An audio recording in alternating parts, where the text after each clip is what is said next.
Good morning everybody and welcome to this short video about types of warfare in the world wars. First of all, we are going to start with World War I, more precisely with trench warfare, which was widely used in all the conflict.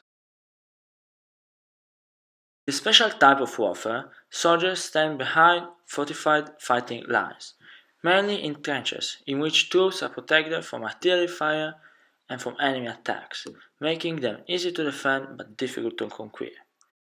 This type of warfare was born when a great firepower was not matched by sufficient mobility.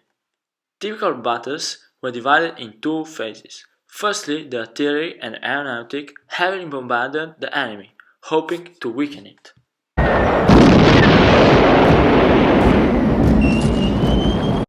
The second part required soldiers to leave their own trenches and enter the so-called no man's zone, in where they had to advance under enemy fire to reach the opposite trench and try to conquer it. Battles often resulted in heavy casualties and little advance in terms of land. The battlefield became static. To additionally weaken the enemy, soldiers also used gas attacks. Indeed, this type of warfare was firstly used in World War I. Gas masks were also developed in these times. Another weapon which was firstly used in this war was the tank. The tank didn't play a major role during the First World War, but it had a much more important role during the Second World War. An example of trench warfare happened really near us on the Isonzo front. It was a very fortified line to which the Austrians were able to contain the much more numerous Italians to many battles. In fact, the front moved just a little during the war, as it was static. But now let's move into World War II. This war was characterized by a more fast type of warfare, more precisely called blitzkrieg.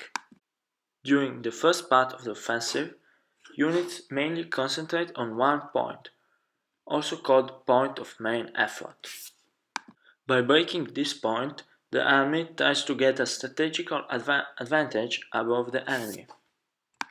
After breaking through the focal point, the units quickly move behind enemy lines to encircle them in strategical pockets. After that, the only thing left to do is to close those pockets and destroy the enemy forces. To make all of this possible, the troops have to move fast in order to surprise the enemy and don't give him time to react.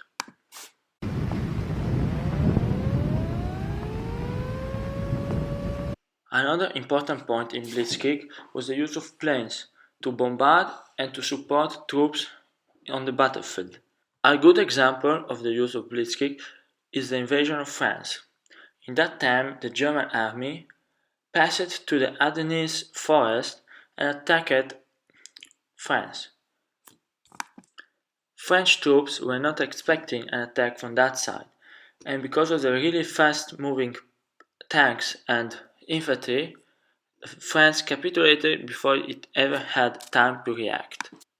The main difference between the two types of warfare was that in the trench warfare, the war was static and was happening only in a very restricted area. Meanwhile, during Blitzkrieg and the Second World War, the armies were covering a much greater distance, affecting the whole population.